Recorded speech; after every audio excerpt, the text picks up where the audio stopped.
السلام عليكم ورحمة الله تعالى وبركاته.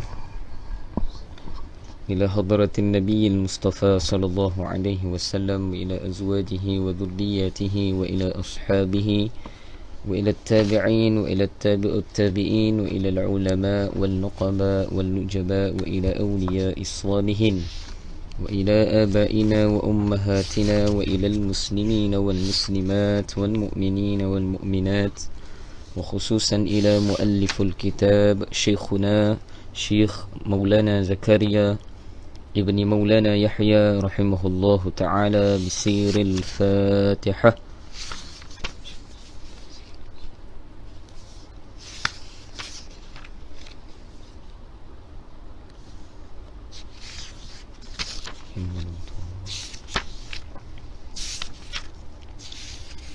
إن الحمد لله نحمده ونستعينه ونستهديه ونستغفره ونؤمن به ونتوكل عليه ونعوذ بالله من شرور أنفسنا ومن سيئات أعمالنا. من يهده الله فلا مضل له ومن يضلله فلا هادي له.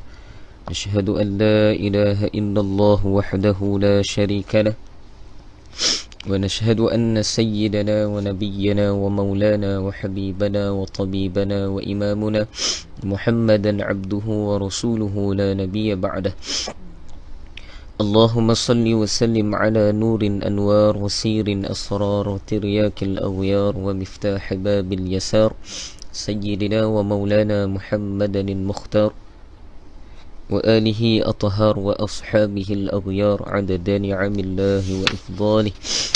فقال سبحانك لا علم لنا إلا ما علمتنا إنك أنت العليم الحكيم. فقال رب اشرح لي صدري ويسر لي أمري واحلل عقدة من لساني يفقه قولي. اللهم اغفر لنا ما قدمنا وما أخرنا وما أسررنا وما أعلنا وما أسرفنا ما أنت أعلم به منا. أنت مقدم وأنت مؤخر، لا إله إلا أنت يا مقلب القلوب ثبت قلوبنا على دينك وعلى طاعتك. سبحانك إنا كنا من الظالمين، ولا حول ولا قوة إلا بالله العلي العظيم. أما بعد. Sahabul Fadilah, para alim ulama, para asatizah yang saya muliakan, bunda saya di sebelah ni, semoga Allah Subhanahu wa taala memberi afiah, kesihatan, Allah pemudahkan urusan, dan juga Allah Subhanahu wa taala berkati umurnya insya-Allah. Dan sidang pendengar dan penonton di Facebook Live Madrasah Ar-Raudah, apa khabar semua, sihat? Sesama sikit. Alhamdulillah, syukur pada Allah Subhanahu wa taala. Kita sudah sampai pada tanggal 19 Ramadan hari ini. Maka malam ini adalah malam ke-20. Betul malam ke-20 kan? Malam semalam 19 lah. Hari ini puasa ke-19. Maka malam ini adalah malam ke-20. Maka para ulama menyebut di dalam hadis-hadis baginda Nabi SAW, pada peringkat awal kita sudah memperbanyakkan amalan. Masuk memperbanyakkan ni, kita dah biasakan diri kita dengan solat tarawih, dah biasa dengan Quran. Kemudian pertengahannya kita dah naik sikit dah level kita daripada easy kan, yang lemah-lemah ni. Kemudian kita dah naik dah kepada medium pula usaha kita. Kemudian dah sampai kepada 10 yang terakhir ni, para ulama menyebut perlunya kita naik pula had kan, naik pada yang maksimum. Para ulama kata bermula pada malam ini adalah malam 10 akhir Ramadan. Di sinilah para ulama mengata menentukan kita ini sama ada kita ni menjadi mereka yang beruntung, yakni mendapat malam Al-Qadar Allah Subhanahu wa taala, ataupun mereka yang tidak mendapatkannya. Penentu dia adalah Allah Subhanahu wa taala sebagai mukhassis kita, penentu. Para ulama sebut, tapi penentuan Allah ini mengikut kepada kadar usaha yang kita lakukan. La yukallifullahu nafsan illa wus'aha. Allah tidak akan mentaklifkan, membebankan, memberikan tanggungjawab illa usaha, melainkan apa yang kita mampu. Para ulama kata illa usaha di sini maksudnya apa? menjadi kepada kita, tanggungjawab kepada kita pula adalah menjadi tanggungjawab kepada kita untuk melakukan ikhtiar sebanyak mungkin, semaksimum mungkin. Para ulama kata itu ditentukan oleh diri kita sendiri. Kita belum masuk lagi bab menyatakan Lailatul Qadar, ada beberapa hadis lagi yang saya kena habiskan. Barulah kita boleh masuk pada Lailatul Qadar, insya-Allah. Doa cepat-cepat habis. Bismillahirrahmanirrahim. Qala musannif rahimahullahu taala, nafa'ana bihi wa bi'ulumihi fid darain amin, ila an qala an Ibnu Umar radhiyallahu anhuma qala qala Rasulullah sallallahu alaihi wasallam, innallaha wa malaikatahu yusalluna 'alal mutasahhirin. Ayat Quran ni hadis Nabi. Innallaha wa malaikatahu yusalluna 'alal mutasahhirin. Rawahul Tabrani. Daripada Sayyidina Ibnu Umar radhiyallahu anhuma berkata bahawa Rasulullah sallallahu alaihi wasallam telah bersabda, Allah dan para malaikatnya menurunkan rahmat ke atas orang yang bersahur. Ini cerita, kita nak cerita sahur. Jangan sahur pula, sahur dah lepas dah. Para ulama mengatakan pada hadis ini, ni hadis yang special sebab Allah memulakan ayat, Nabi memulakan ayat dengan innallah. Bila Nabi sebut dengan inna pada awalnya, maka ada takkid kat sini. Takkid maksud apa? Apa maksud takkid? Adanya penekanan. Maksud dia hadis ini penting. Semua hadis penting, tapi bila diamati secara lughah dia, nahwu dan sarahnya, para ulama sebut bila diawali dengan inna, maka di sini adanya kesungguhan. Maksud dia bila Nabi menyampaikan hadis yang ada inna di dalamnya, maksudnya para ulama sebut ia bermaksud kepada penekanan terhadap kita untuk ambil perhatian lebih mendalam lagi. Habis sebut pada awal innallaha wa malaikah, sesungguhnya Allah dan seluruh para malaikat. Wal malaikah, bukan seluruh, dan kebanyakan daripada para malaikatnya. Ulama mengatakan kebanyakan juga boleh bermakna dengan kullu, yakni semua ataupun sebahagian. Dan para ulama menyebutkan di sini banyaknya malaikat yang akan sentiasa memuji pertama. Tapi yang lebih tepat yusallu di sini menurunkan rahmat, yakni kasih sayang, kebaikan, pahala dan sebagainya kepada ala mutasahhirin, yakni ke atas mereka yang bersahur. Kita baca dulu keterangan. Hadis ini diriwayatkan oleh Imam Tabrani dan juga Imam Ibnu Hibban di dalam sahihnya, dan juga di dalam kitab At-Targhib. Keterangan begitu besar nikmat dan ihsan Allah Subhanahu wa taala. Ini disyarahkan oleh Maulana Zakaria. Begitu besar nikmat dan ihsan Allah Subhanahu wa taala untuk umat ini, sehingga melalui keberkatan Ramadan dia telah menjadikan makan sebelum berpuasa yang dinamakan bersahur itu pun satu perkara yang mendatangkan pahala. Ni salah satu, kata Maulana Zakaria, tanda Allah sayang ataupun murahnya Allah Subhanahu wa taala ni, pemurahnya Allah, sehingga kan makan sebelum berpuasa pun dikira pahala. Dikira pahala. Dengan bersahur juga orang-orang Islam diberikan ganjaran. Banyak hadis yang menyebutkan kelebihan dan ganjaran bersahur. Al-Alamah Aini rahimahullahu ta'ala telah menukilkan ijma' ulama. Ijma' ulama, maksud ijma' ulama bukan kebanyakan. Ijma' ni sepakat para ulama bahawa bersahur adalah sunat. Dia bukan harus, hukum dia sunat. Buat dapat pahala, tak buat apa? Cuba jawab, tak apalah. Tak payah jawab, tak payah jawab pun tak apa, bukan saya dengar kan. Sunat ini ubah mentaliti kita. Kita selalu cakap buat perkara sunat je ustaz, buat dapat pahala, tak buat tak apa. Salah tu. Para ulama sebut yang tepat takrif sunat apa dia? Buat dapat pahala, tak buat rugi. Tak buat rugi. Sebab di dalam bulan Ramadan pahala sunat digandakan pahala fardu. Dan para ulama mengatakan, macam mana kita nak tahu beza antara pahala yang diberikan ataupun kebaikan yang diberikan, darjat sunat dan juga fardu ini? Ada sebagian ulama mensyarahkan beza antara, contoh, beza antara kita nak jadikan suatu amalan sunat itu kepada pahala fardu. perlu kepada 70 kali ganda.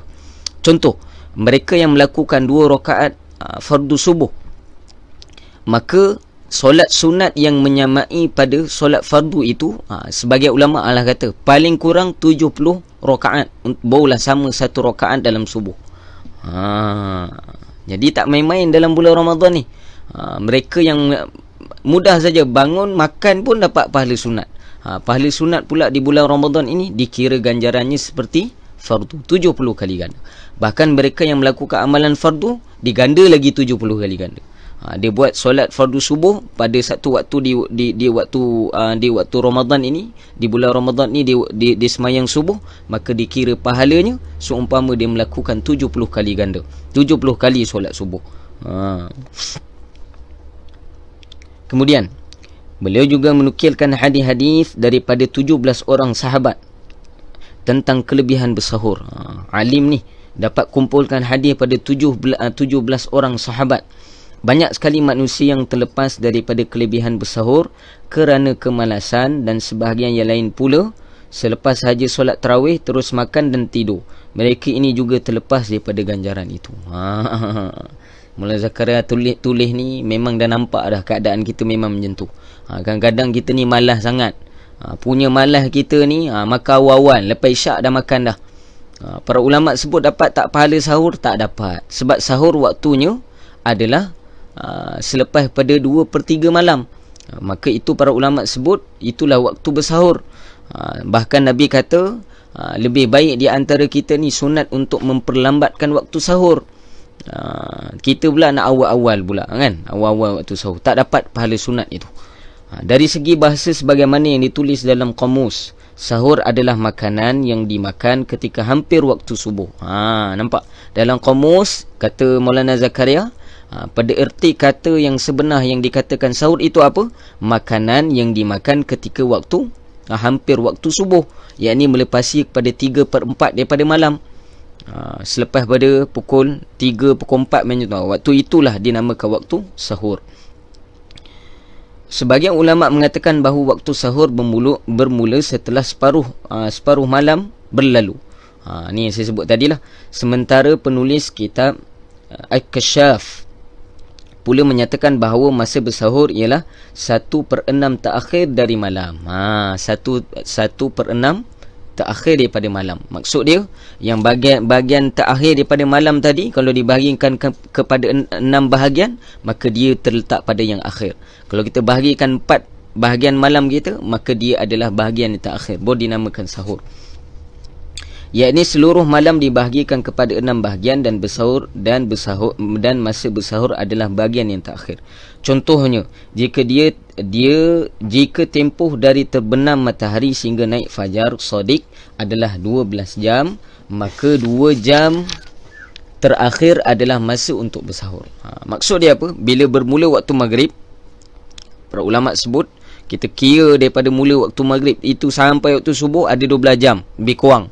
Maka setiap 2 jam tadi dikira dengan 1/6. Dapat dikira sebagai 1/6. 2 jam tu 1 lah. Maka para ulama kata bahagian terakhir daripada malam tadi, yakni 2 jam sebelum pada subuh itu, barulah dikira sebagai waktu sahur. Dan melewatkan bersahur adalah lebih utama dengan syarat tidaklah keterlaluan sehingga mula syak terhadap puasa itu sendiri. Maksud dia apa? Sebaik-baiknya kita tidak sahur terlalu ataupun terlalu hampir dengan waktu subuh, sebab dikhawatiri. Lebih baik para ulama kata kita menjaga waktu imsak kita. Imsak ni waktu bertahan. Maksud bertahan ni, maksud dia waktu itulah waktu berhati-hati. Dalam mazhab Syafi'i kita syukur pada Allah Ta'ala, Imam Syafi'i telah mengadakan waktu imsak untuk kita. Ini mensyarahkan pada waktu imsak supaya kita ni berhati-hati ketika kita nak berpuasa. Kita baca sikit kalau sempat ni. Pukul berapa dah? 14 minit lah. Kelebihan bersahur telah dinyatakan dalam banyak hadis.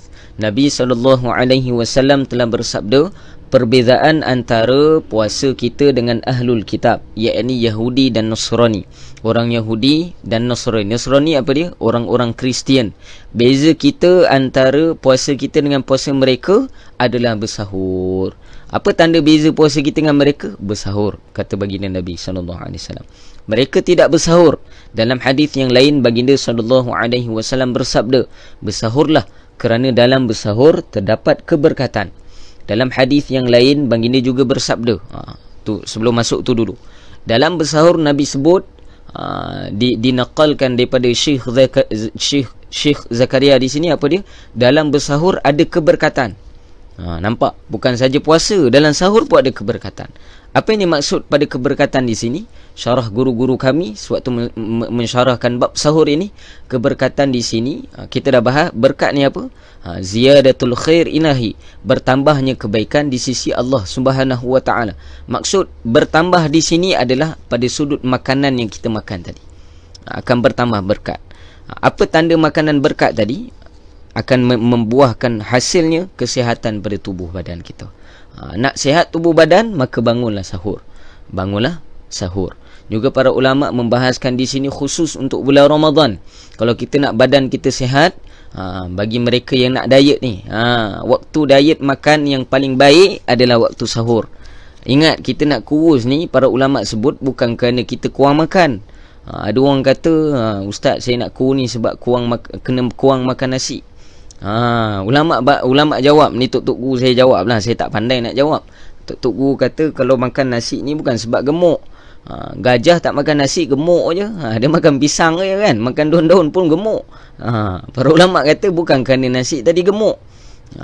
Para ulama sebut secara logikalnya kita adalah pembahasannya, tapi kita nak beritahu semuanya akan balik pada Allah Subhanahu wa taala. Tapi paling baik kalau kita nak berdiet, maka waktu makan yang paling baik adalah waktu sahur, untuk menjana stamina kita, menambah baik kesihatan kita. Dan para ulama juga ajar pada kita waktu sahur juga doa makbul. Maka pada makan ni tadi, ketika kita makan, maka niatkan makanan yang kita makan tadi ada berkat dalamnya. Maksud dia ada berkat ni, berbagai-bagai rahsia yang Allah simpan pada makanan sahur yang kita nak makan tadi. Maka para ulama sebut perlunya kita berniat dahulu sebelum pada kita makan. Ya Allah, dengan berkat aku makan makanan sahur ini, dan kerana keberkatan yang seperti mana yang telah disabdakan oleh Rasulullah, maka berilah aku kekuatan untuk sihat, ataupun berilah kekuatan pada aku untuk menjalani kehidupan aku seharian ni, ataupun berilah kepada aku kesihatan yang berpanjangan. Sebelum kita nak makan nasi, nak makan kurma ke, nak makan apa ke sebelum sahur, waktu sahur ini, maka kita niatkan untuk kesihatan kita. Lebih-lebih lagi bagi mereka yang sakit, maka waktu yang baik, menurut dalam pandangan kacamata rawatan Islam juga, sangat digalakkan bagi mereka yang banyak penyakit ni berpuasa. Sebab apa? Pada puasa tadi menjaga pencernaan makanan kita di dalam perut. Dan ketika kita bersahur, para ulama kata di dalam makanan sahur tadi adanya keberkatan yang menyebabkan tubuh kita akan sihat. Para ulama sebut semuanya asal penyakit ini daripada batnun, perut. Perut ini punca pada penyakit. Para ulama kata sebab apa? Banyaknya makanan yang kita masuk dalam perut. Sebab tu para ulama sebut pada makanan yang ada keberkatan, maka ada juga padanya syifa, kesembuhan.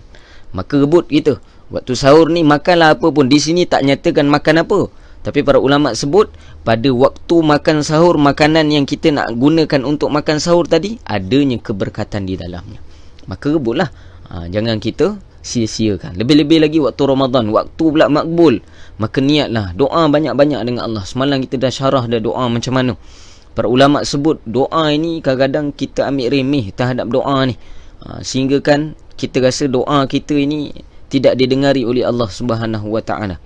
Para ulama sebut kalaulah kita faham siapa yang kita minta padanya, siapa yang kita nak minta ni, dengan siapa kita minta ni, kalau kita faham dengan siapa yang kita minta, kita kenal dengan siapa yang kita minta, maka para ulama kata 24 jam kita akan selalu minta, akan selalu doa, takkan tinggal. Tapi kerana kelemahan kita, kerana kelemahan iman kita, kerana kelemahan akal kita untuk berfikir, kita tidak mencapai kepada pemikiran yang sebenar untuk memahami apa hakikat sebenar Allah Ta'ala ni. Kita tak kenal Allah Ta'ala bagaimana. Para ulama kata sebab itulah kita kurang berdoa pada Allah Ta'ala. Para sahabat baginda Nabi SAW, kalau kita lihat mereka ini bagaimana, mereka setiap ada masalah mereka akan sembahyang 2 rakaat kemudian doa dengan Allah Subhanahu Wa Ta'ala. Banyaklah riwayat kalau kita nak baca kan. Kalau nak tahu kena selalu hadirlah kuliah saya, baru boleh dengar. Tak cukup lah waktu ni terhad. Kemudian Nabi sebut terdapat keberkatan dalam 3 perkara. Terdapat keberkatan dalam 3 perkara. Pertama, berjemaah. Di sini umum Nabi sebut berjemaah apa pun, asalkan bukan dosa. Ini kalau nak mencuri ajak member pula kan. Dalam berjemaah ni ada keberkatan. Salah tu. Tu buat dosa. Buat dosa tak ada keberkatan dalam dia. Akan tapi sesuatu amalan yang berkait dengan agama. Tak kisahlah. Kita jangan anggap amalan dunia kita ni tak berkait dengan agama. Jangan macam tu. Para ulama kata kalau kita menganggap macam tu sekular tu.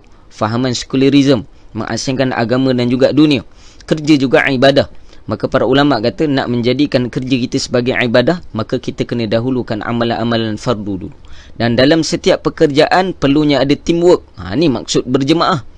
Berjemaah ini para Nabi SAW beritahu di dalam jemaah adanya keberkatan. Maksud keberkatan apa? Kalau tidak cukup dalam jemaah tadi makanan, maka Allah akan cukupkan makanan. Kalau kita tidak dapat, ada masalah yang dihadapi dalam berjemaah, maka Allah Ta'ala akan selesaikan. Dan juga kalau kita lihat pada logik, pada sudut logik akal kita, kalau dalam berjemaah ni insya-Allah apa-apa masalah yang kita hadapi semuanya akan diselesaikan. Sebab apa? Kita tidak berfikir seorang, kita ajak orang lain untuk berfikir sekali. Maka para ulama kata dalam Nabi SAW sebut dalam hadis ini, kategori golongan yang pertama ada keberkatan apa dia? Keberkatan terdapat dalam berjemaah. Lebih-lebih lagi kalau dalam solat. Sebab tu para ulama sebut kita kena sungguh-sungguh. Pertama kena doa, yang kedua kena sungguh-sungguh ajak orang lain untuk sentiasa berjemaah. Walaupun dalam makan. Makan berjemaah itu adalah sunnah baginda Nabi SAW. Dan di dalam makanan yang berjemaah tadi, kita makan berjemaah, di dalamnya ada keberkatan. Itu pertama. Yang kedua sarid. Sarid kita akan syarah nanti. Dan yang ketiga bersahur. 3 benda. Pertama berjemaah, yang kedua sarid, yang ketiga bersahur. Maksud berjemaah dalam hadis ini adalah umum. Solat berjemaah dan apa sahaja kerja orang Islam yang dilakukan secara berjemaah akan disertai dengan bantuan Allah. Keberkatan di sini kata Syekh Zakaria akan dibantu oleh Allah. Bila sesuatu perkara yang kita buat secara berjemaah, maka bantuan Allah bersama dengan kita. Kita ni mengharapkan bantuan Allah. Tak ada bantuan Allah ni tak jadi kerja kita. Sebagai contoh, para ulama kata dalam perniagaan kan, saya selalu bagi misal perkara ni. Kita meniaga roti john contoh dalam bulan Ramadan ni kan. Dalam Malaysia ni, dalam KL, dalam Seri Permaisuri ni, kita seorang je ke yang meniaga roti john, orang lain tak meniaga? Jawapannya tidaklah, orang lain pun meniaga roti john. Para ulama kata kita rasa roti john kita ke paling sedap ataupun roti john orang lain? Para ulama kata ikhtiar kita berkadar, ada hadnya. Dan kita tak tahu kepuasan orang lain bagaimana. Dan menggerakkan orang untuk membeli roti john kita tadi, ataupun apa yang barang niagaan kita tadi, semuanya digerakkan oleh Allah Subhanahu Wa Ta'ala, bukan kita. Kita boleh tentu berapa banyak peniaga yang datang pada kita hari ini kalau kita meniaga? Tak boleh tentu.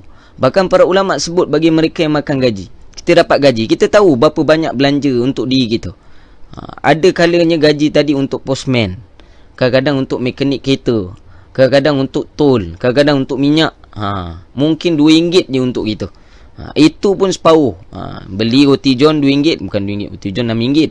Sekarang kan, beli roti john RM6, kita dapat makan satu potong je roti john. Itulah rezeki kita. Sebab tu masuk mulut. Rezeki ni apa? Apa yang dimasukkan ke dalam mulut kita dan kita dapat telan, tu rezeki kita. Yang lain semua rezeki anak, rezeki bini. Para ulama sebut di sininya perlu bantuan daripada Allah Subhanahu Wa Ta'ala. Jangan rasa kita ni tak perlu pada Allah. Bila kita rasa macam tu, kita akan tengok bagaimana kehidupan kita. Ni bukan saya cakap, ini disebut oleh para ulama dan juga Nabi SAW. Kemudian yang kedua sarid. Sarid pula ialah roti yang direndam dalam kuah daging dan sangat lazat. Syekh Zakaria sebut. Ini adalah sunnah baginda Nabi SAW. Nak bahas pasal sarid ni panjang. Ini antara makanan favourite Nabi. Nabi kalau uli gandum, para ulama sebut juga Nabi akan merendamkan gandum tadi, yakni roti tadi, ke dalam kuah yang berisi dengan kuah daging. Dan sunat bagi kita kalau makan perkara-perkara yang berkaitan dengan kuah, lain problem sikit ni, saya mohon maaf, terputus tadi. Saya ulang balik. Sunat bagi kita kalau kita makan makanan yang berkuah ada rasa manis sedikit. Itu adalah sunnah baginda Nabi SAW. Saya tak nak bahas panjang ni, nak cerita ni panjang. Juga dibahaskan tentang perkara sarid ni di dalam kitab Khasail Nabawiyah fi Syarhi Syama'il Muhammadiyah, bab pada menyatakan tentang lauk baginda Nabi SAW. Kemudian yang ketiga ialah bersahur. Apabila baginda SAW memanggil mana-mana sahabat untuk makan sahur bersama, baginda SAW bersabda, datanglah dan makanlah makanan yang berkat ini. Nabi sebut pada sahabat, kalau sahabat nampak Nabi bersahur, Nabi akan panggil. Maksud dia Nabi ni tidak mementingkan diri. Walaupun makanan sedikit, tetap Nabi panggil untuk makan berjemaah. Kemudian Nabi sebut apa? Makanlah makanan yang berkat ini. Sebab apa? Waktu sahur. Hadis lain kebanyakannya tidak jelas, tapi dalam hadis ini jelas makanan yang berada pada waktu sahur itu adalah adanya di dalam makanan tadi keberkatan. Dalam satu hadis baginda Nabi SAW telah bersabda, bersahurlah untuk mendapatkan kekuatan berpuasa dan tidurlah pada tengah hari, yakni qailullah, untuk membantumu bangun pada akhir malam. Bersahur untuk memberi kekuatan untuk kita berpuasa. Kemudian kita perlu mengambil sedikit waktu daripada tengah hari kita. Ulama bahas waktu qailullah ni, ada sebahagiannya, kebanyakan pandangan ulama yang memaklumkan pada kita adalah sebelum daripada gelincir matahari, yakni waktu zuhur. Waktu zuhur, sebelum pada zuhur, itulah waktu qailullah, yakni pada akhirnya waktu duha. Ada pandangan ulama yang mengatakan waktu akhir daripada duha sekitar 11.30 ke pukul 12. Maka para ulama sebut, ada yang pandangan kata sehingga gelincir matahari, tapi saya ambil pandangan yang mengatakan bermula pada 11.30 sehinggalah waktu zuhur, itulah waktu qailullah. Ada juga mengatakan qailullah ni bermula juga, dikira juga qailullah bagi mereka yang tidur selepas pada waktu zuhur. Maka ini adalah sunnah baginda Nabi SAW. Dan kita tahu di dalam qailullah, tidur pada waktu tengah hari ini, dia memberi kekuatan untuk kita bangun pada malam hari. Apa rahsia para wali-wali Allah? Mereka boleh bangun tengah malam, boleh solat panjang-panjang, sihat tubuh badan mereka, mereka tidur pada waktu tengah hari. Ini adalah sunnah baginda Nabi SAW. Sihat dapat, pahala pun dapat. Dan juga para ulama menyebut bagi qailullah ini, kalau mereka istiqamah tidur qailullah ni, mereka akan nampak perbezaan dalam kehidupan mereka. Akan sihat tubuh badan dan sebagainya.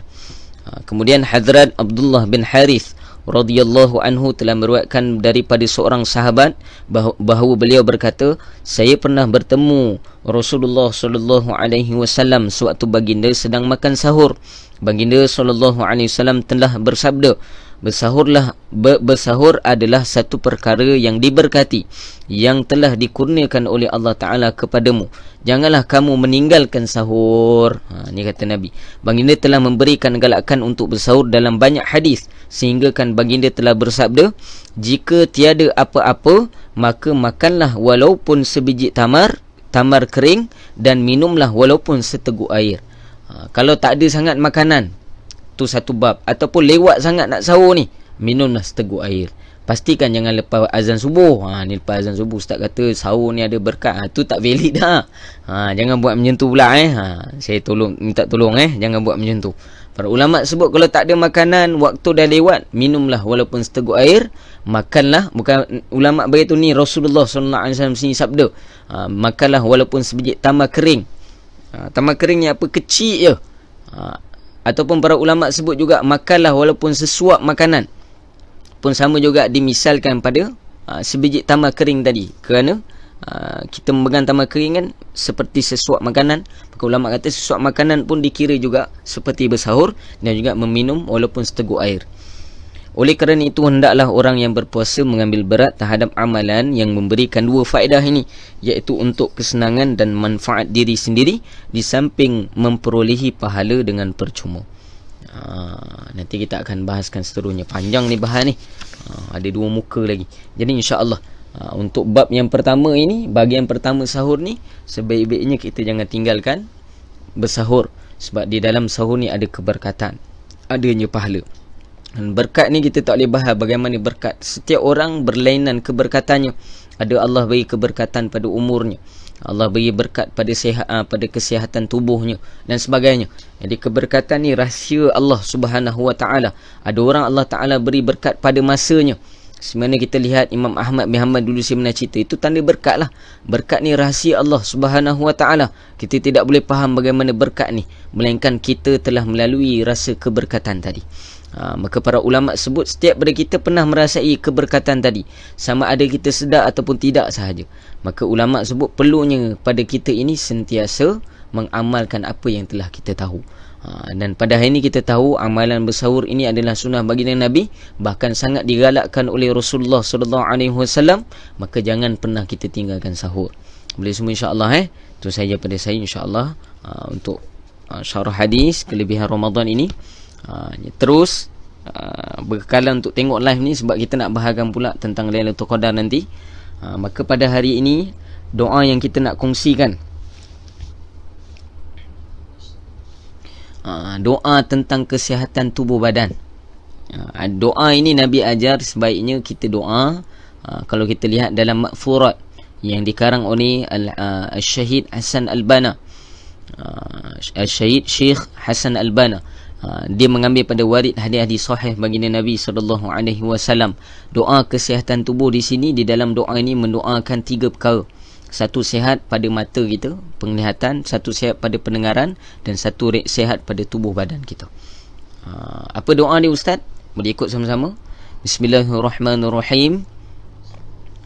Allahumma afini fi badani, Allahumma afini fi sam'i, Allahumma afini fi basari. Pendek je. Allahumma afini fi badani, Allahumma afini fi sam'i, Allahumma afini fi basari. Kalau dalam surat, sunat pada kita untuk baca 3 kali pagi, 3 kali petang. Adapun pada kita yang mampu baca setiap hari, setiap kali kita doa, lebih baik. Allahumma afini fi badani, Allahumma afini fi sam'i, Allahumma afini fi basari. Ya Allah, kurniakan kepada aku kesihatan. Afini, kurniakan kepada aku kesihatan fi badani, pada badanku. Allahumma afini fi sam'i, ya Allah berilah kesihatan pada telingaku, pendengaranku. Sam'i, pendengaranku. Dan Allah ma'afini fi basari, ya Allah berilah kesihatan pada penglihatanku. Para ulama kata tanda mereka yang sihat keseluruhan ni, para ulama kata kalau nak mula sihat pada tubuh badan kita, telinga, pendengaran kita, mata kita, maka bermulalah dengan berdoa kepada Allah Subhanahu Wa Taala. Sebab fa idza maridtu fa huwa yashfin, Allah sebut dalam Quran. Bila datang sakit, maridtu, datang sakit pada kamu, fa huwa yashfin, maka dialah yang boleh menyembuhkan. Boleh Wallahu Subhanahu Wa Taala a'lam. Itu saya pada saya. Semoga apa yang kita dengar pada hari ini Allah memberi kekuatan pada kita. Bila-bila lagi kita dapat satu ilmu dah, satu keterangan yang baik daripada Syekh Zakaria, supaya kita ni jangan meninggalkan sahur. Nanti ada fasa kedua besok insya-Allah, kita syarahkan lebih panjang tentang sahur ini. Itu saya pada saya, yang baik semua daripada Allah Subhanahu Wa Taala, yang buruk pada nafsu amarah saya, diri saya sendiri. Semoga Allah Subhanahu Wa Taala memberi kekuatan pada kita untuk kita amalkan apa yang kita tahu ni, dan kita dapat sampaikan pada orang lain insya-Allah. Bismillahirrahmanirrahim. Alhamdulillahirabbil alamin. Wassalatu wassalamu ala asyrafil anbiya'i wal mursalin sayyidina wa maulana Muhammadin wa ala alihi wa sahbihi ajma'in.